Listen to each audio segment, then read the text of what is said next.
Wait a minute. Have you heard the strange tales of the Whistler?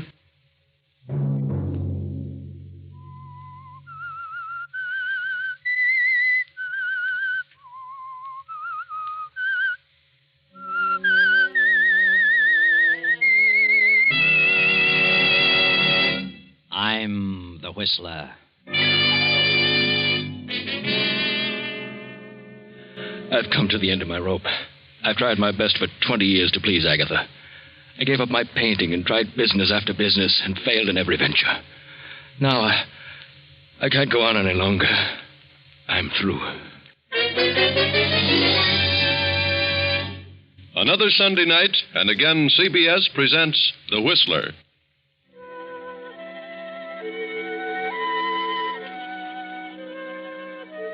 I, the Whistler, know many things, for I walk by night. I know many strange tales, many secrets hidden in the hearts of men and women who have stepped into the shadows. And so I tell you tonight the amazing story of the Alibi. Poor Henry Farrington paces the library floor. Through his mind run the events of the past 20 years, from the day when he married the wealthy young widow Agatha Durant. Henry hadn't $1 of his own then, nothing but charm. He still hasn't $1 of his own, and now very little charm. Henry was a struggling artist, but Agatha was a businesswoman and was determined to make Henry a businessman. And Henry had tried hard. Agatha backed him in venture after venture, bossing him, completely dominating his every moment. But Henry experienced nothing but failure, and gradually Agatha's love turned to disgust. And now, 20 years later, his artistic talent long since vanished, he realizes what a wreck Agatha has made of him. What are you doing in here, Henry? Morning, Agatha. I said, what are you doing? Why, I'm just thinking. That's what I thought. What are you doing with the lights on in the daytime? Why, it's cloudy this morning. Bit dull in here. You don't need lights to think. Turn them out. Yes, Agatha. Are you going to do nothing but mope around again today? What do you want me to do? Do you know what day this is? Why, no. What day is it? Perhaps I've forgotten. You'd forget your head if it weren't tied on. It's the 1st of the month.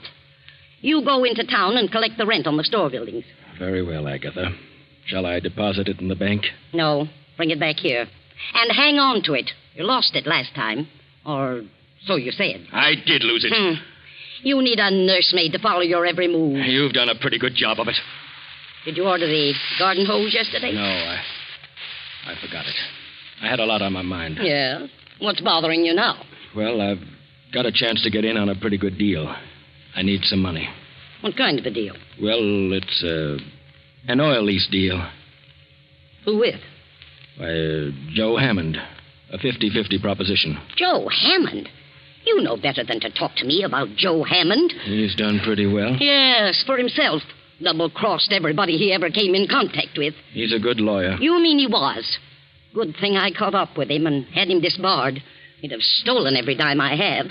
It only takes $2,000. $2,000? Add up all the thousands I've given you to put over business deals, and you'd have a fortune. You haven't an ounce of business sense in your whole body. I never said I had. That was your idea. You started me on my business career, and you can take the consequences. What do you mean by that? I'm going in on that deal. I need $2,000. And one way or another, I'm going to get it. I wish I knew what you mean. You'll know later. Where are you going? Into town to collect the rents. You better bring it back with you. I will, Agatha. I'll bring the rent and... And what? And the hose. Of course. Good morning, Agatha. Threatening me. Well, I'll soon fix him. Agatha stands staring after him. Terrible thoughts race through her mind. Thoughts of fear, disgust, hatred, money, death, revenge. Her head begins to whirl. She can scarcely breathe. Her eyes bulge in terror, and she clutches at her heart, her throat. Higgins! Higgins!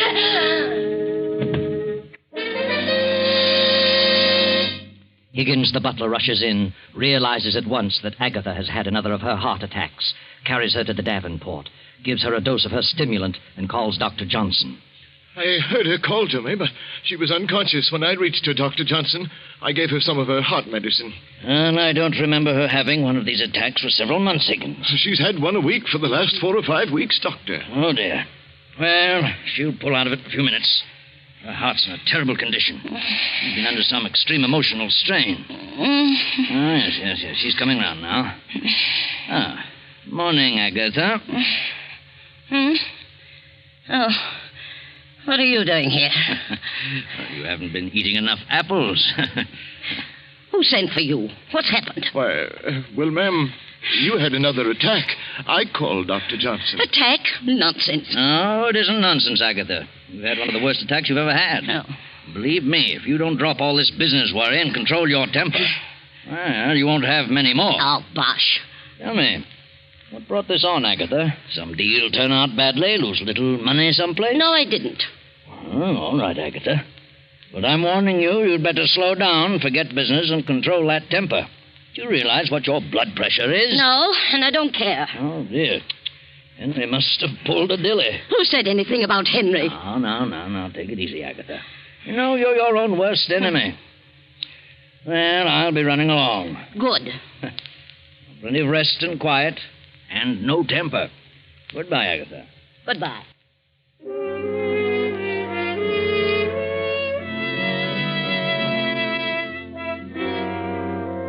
Poor Henry walks around town for a half hour and finally gets up sufficient courage to see Joe Hammond, the ex-lawyer.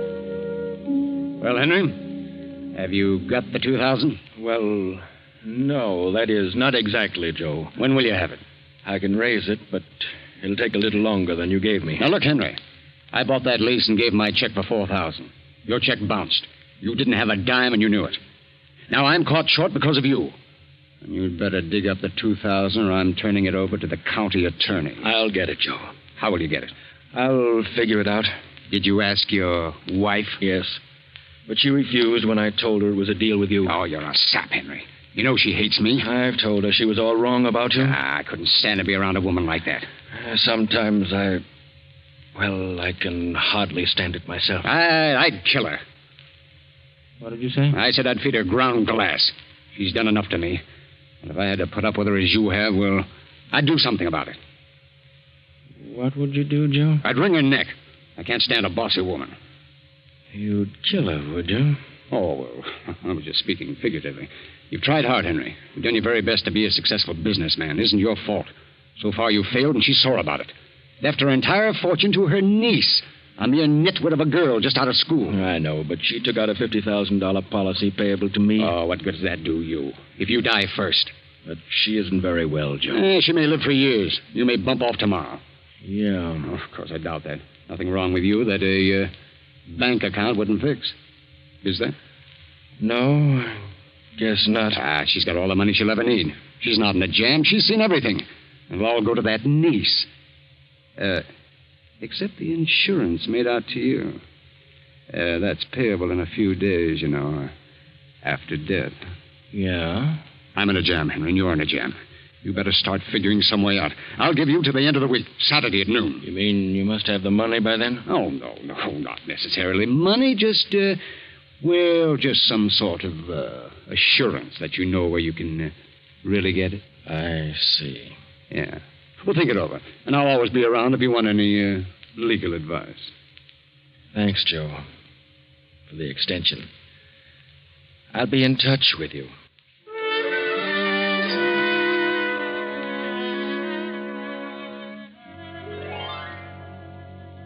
Agatha is in her room now, sleeping. Her niece has come home from college, having graduated, and brings with her a young man. The two young people are waiting for the aunt to wake up. Believe me, Janet, this is certainly a swell place. I had no idea it was like this. I thought you'd like it, Grant. I've never lived in a house with more than 6 rooms. This place must have at least 15. More than that, darling. Mm-hmm. Your Aunt Agatha certainly must have a lot of money to be able to keep a place like this. She has. She has more than she knows what to do with. What'd the butler say happened to her? Oh, she had another attack. It's her heart. She has a terrible temper and pays no attention to the doctor's warnings about getting excited. According to Higgins, the doctor said he doubted if she could stand another like the one today. Must be in pretty bad shape. Do you think she'll like me, Janet? Why shouldn't she? I do. Oh, I warn you, she's a sour face and grouchy. But don't let her upset you. She'll get used to you. I love you very much, Grant. That's all that really matters. I love you, Janet. More than anything in the world. Your aunt will see you now, Miss Janet. Thanks. Come along, Grant. All right. You wait outside the door. I want to talk to her first. I'll try to get her in a good humor. Boy, this is a tense moment. I feel like I'm going before a judge. Hello, Aunt Agatha. How do you feel? I feel all right. How long have you been here? Oh, about half an hour. Sorry to hear you had another attack today. You should take things more calmly. That's easier said than done. How's Uncle Henry? He's in town. Good-for-nothing man. Oh, I wouldn't say that. What do you know about it? Nothing. Oh, I think I know Uncle Henry rather well. All men are the same. I wouldn't trust one around the street. Well, that's a matter of opinion. Aunt Agatha, Well, what's on your mind? What are you trying to say? I have a surprise for you. Surprise? What do you mean? I brought a guest home with me. A guest? Least you could do was warn me. Who is she? It isn't a girl. Who, then? Just a minute. Come in, Grant. Aunt Agatha, this is Grant. Grant? Grant who? Grant Collins. I'm very happy to meet you, Mrs. Farrington. What's he doing here? He's going to stay here for a while. Why? Well, because I asked him to. Well, I didn't ask him. But, Aunt Agatha, you don't understand. I understand, all right. And I don't need any explanations. Is this an example of what you've been doing at college, running around with men? Well, this is different. Grant is more than just a friend. I have enough trouble around here now, without taking on any more. You'll have to leave at once. What? You don't know what you're saying. I certainly do. Perhaps I can explain You it. keep out of this. This doesn't concern you. I'm afraid it does concern him, Aunt Agatha. Well, who is he?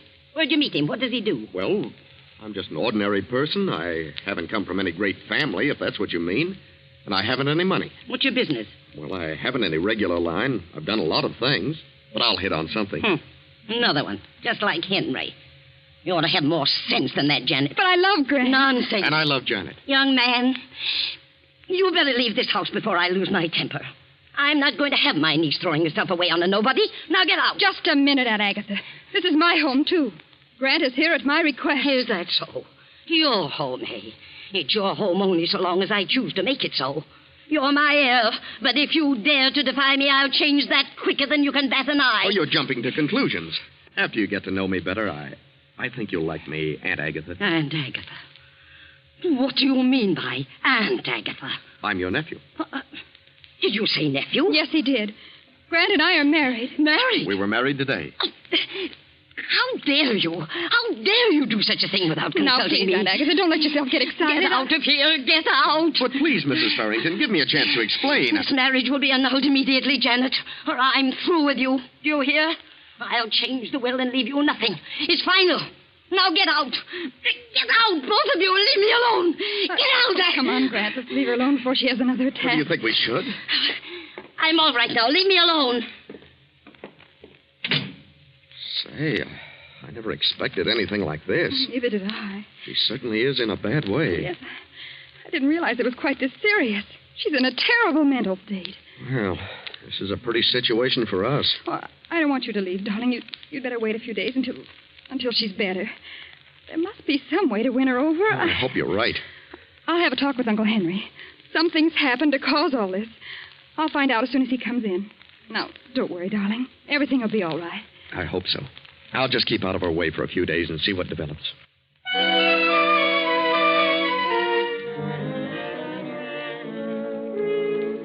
Now, long after dinner, Uncle Henry sits alone in the library, deeply lost in thought. On the desk before him is a small calibered revolver. His fingers toy with the weapon. And as the door opens, he slips the gun into his desk drawer. Janet closes the door, steps into the room. Uncle Henry. Huh? Oh, come in, Janet. I wanted to talk with you alone. Talk with me? Very well. What is your opinion of Grant? Why, I like him. Fine boy. Do you suppose it would do any good if you talked to Aunt Agatha? Aye? You know as well as I do how she feels about me. And in her eyes, Grant is an exact counterpart of me. She thinks it's the same situation over again. And she's determined that you won't have to put up with a failure as she did with me. But how does she know he'll be a failure? I'm her yardstick for all men without means. What happened today to cause the heart attack? Her violent temper. But there must have been a reason. Yes, Janet, there was. I had a deal on, and I needed $2,000. She flew into a rage and had the attack after I left the house. What on earth are we going to do about her? I don't know, Janet. As for me, well, I've come to the end of my rope. I've tried my best for 20 years to please her. Now, well, I just can't go on any longer. I'm through. What do you mean? Just that. There's nothing left for me now. I'm too old to try anything new. Too old to go back to my painting, and Agatha is becoming more resentful every day. I'm licked. Uncle Henry, are you trying to tell me that you're planning something? Planning something, my dear? What do you mean? You mustn't, Uncle Henry. Regardless of how you feel, there's still much to live for. Is there? You've always been so kind and good to me. I just couldn't stand it if you were to... No, please, darling. I'm much older than you. I just see things differently, that's all. And it's been terrible lonely in this house since you've been gone. Now it'll become lonelier and lonelier, filled with hatred and greed and resentment, and I couldn't stand it. Promise me you won't do anything foolish. Janet, whatever I do will be for the best. Please believe me. Everything will come out for the best.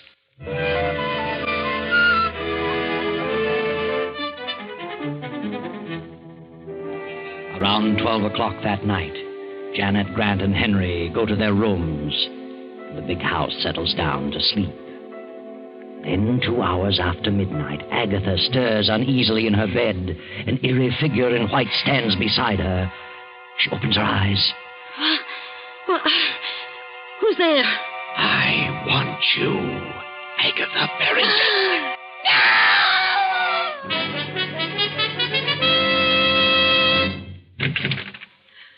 Aunt Agatha! Aunt Agatha! Good heavens. Grant, Uncle Henry, hurry! What's happened? I heard a scream. Janet, what was it? There's the medicine. Give her a dose. I'll rub her wrists. Oh, she's as cold as ice. What on earth could have happened? A nightmare? She's had quite a shock. Well, her pulse is fairly strong. She's coming to. Oh. What happened? Well, you screamed. You had fainted when we got here. Yes. There was someone in this room. I saw it. Saw what? I don't know what it was. It was a figure in white. Auntie, you must have had a nightmare. Maybe so. It could have been a nightmare, but it seemed so real. Look. The window to the balcony is open. Did you open it, Aunt Agatha? No, I never keep it open. Look outside, Grant. You mean it might have been a burglar? My diamonds. It could have been a burglar. And your scream frightened him away. Look in the box in the drawer. I did. They're all here. Not a sign of anyone outside. Do you feel better now? What's happened, ma'am? Anything wrong? No, Higgins, nothing's wrong. Go back to bed, all of you. I'll be all right. And lock that balcony window.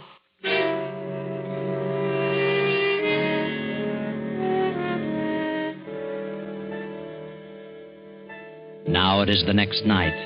Uncle Henry is sitting alone at the desk in the library, lost again in a deep study. Grant and Janet are in the living room.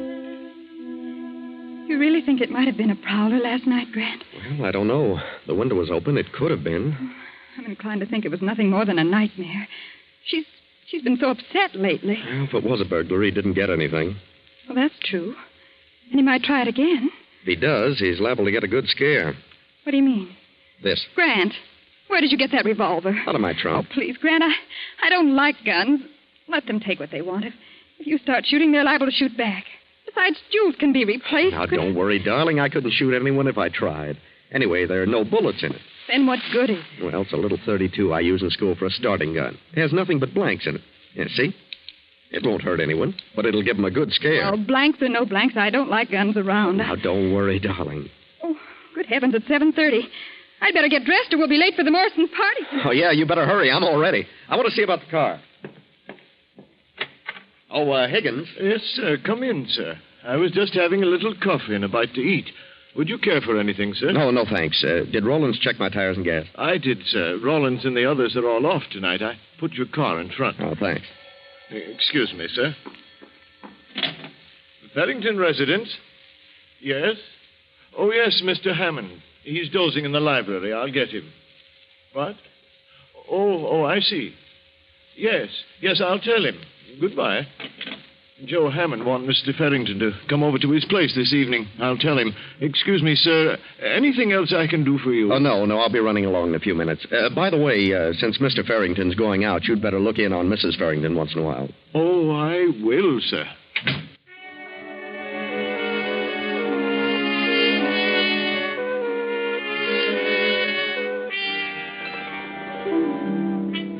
So Grant and Janet drive to the Morrisons' estate to attend the charity lawn party. And Henry goes to talk things over with Joe Hammond, the ex-lawyer who holds Henry's bad check.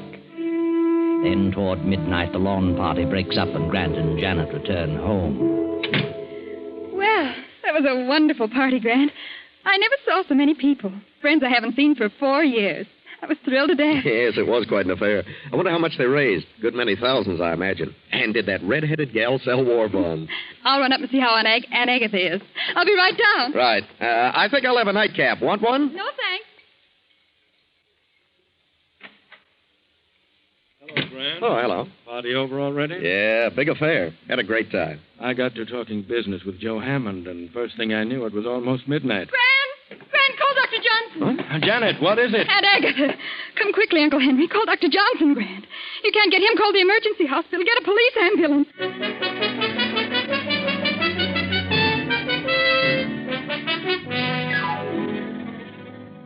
I'm still trying to get Dr. Johnson, Janet.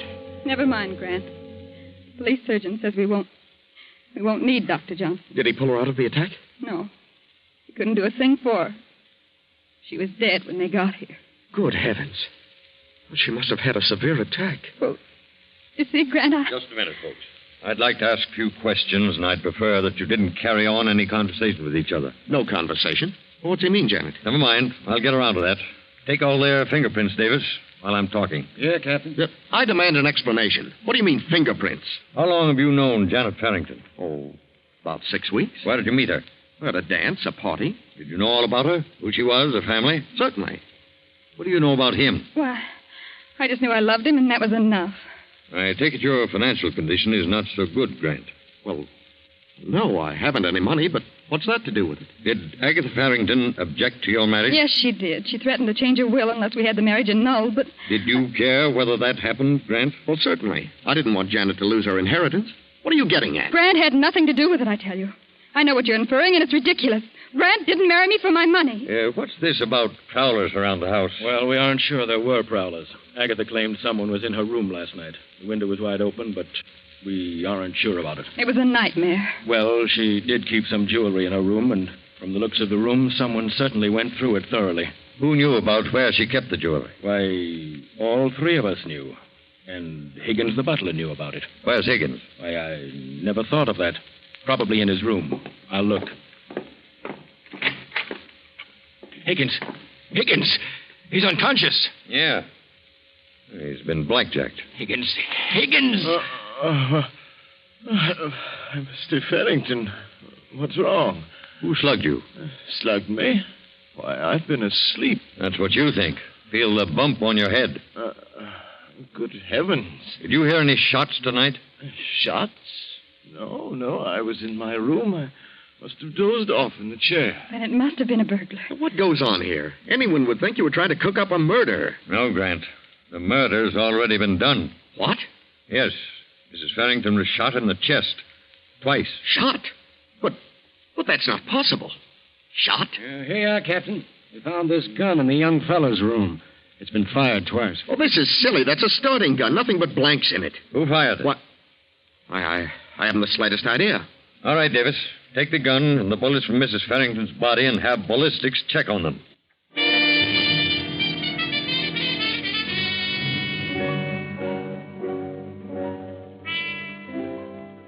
Well, young fellow, according to the ballistics test, the bullets that killed her were fired from your gun. But it isn't possible, I tell you. My gun had nothing but blanks. And there were no fingerprints but yours.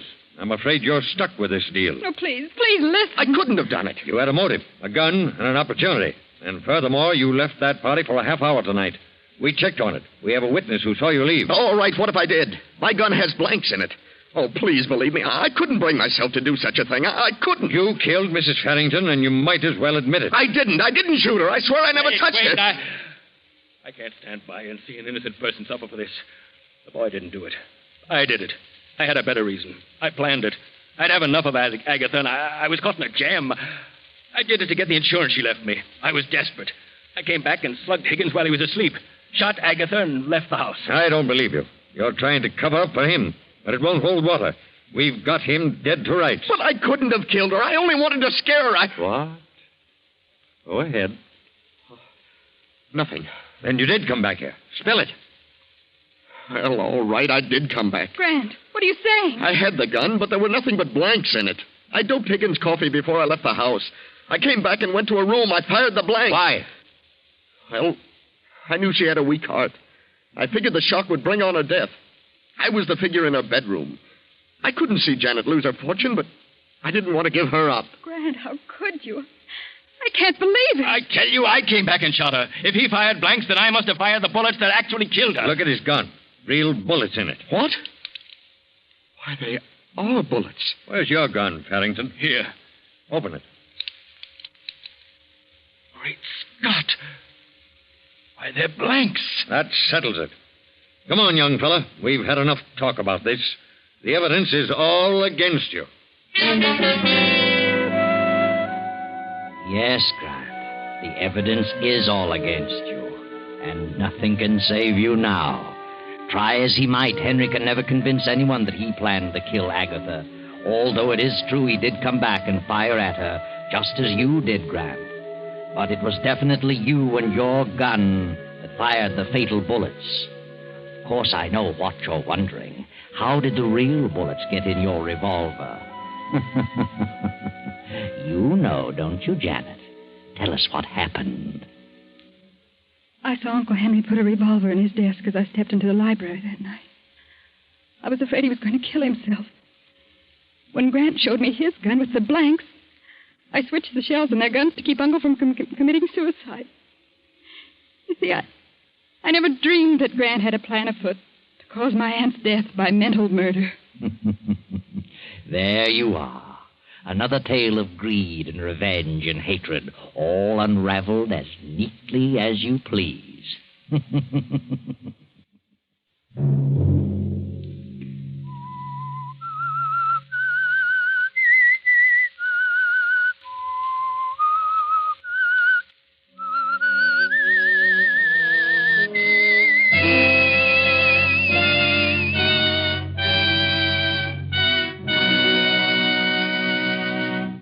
CBS has presented The Whistler.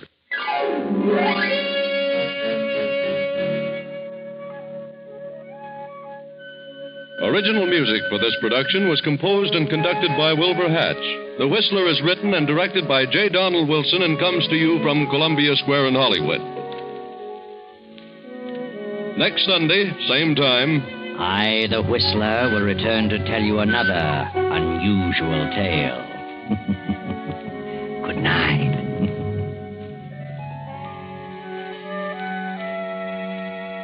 this is the Columbia Broadcasting System.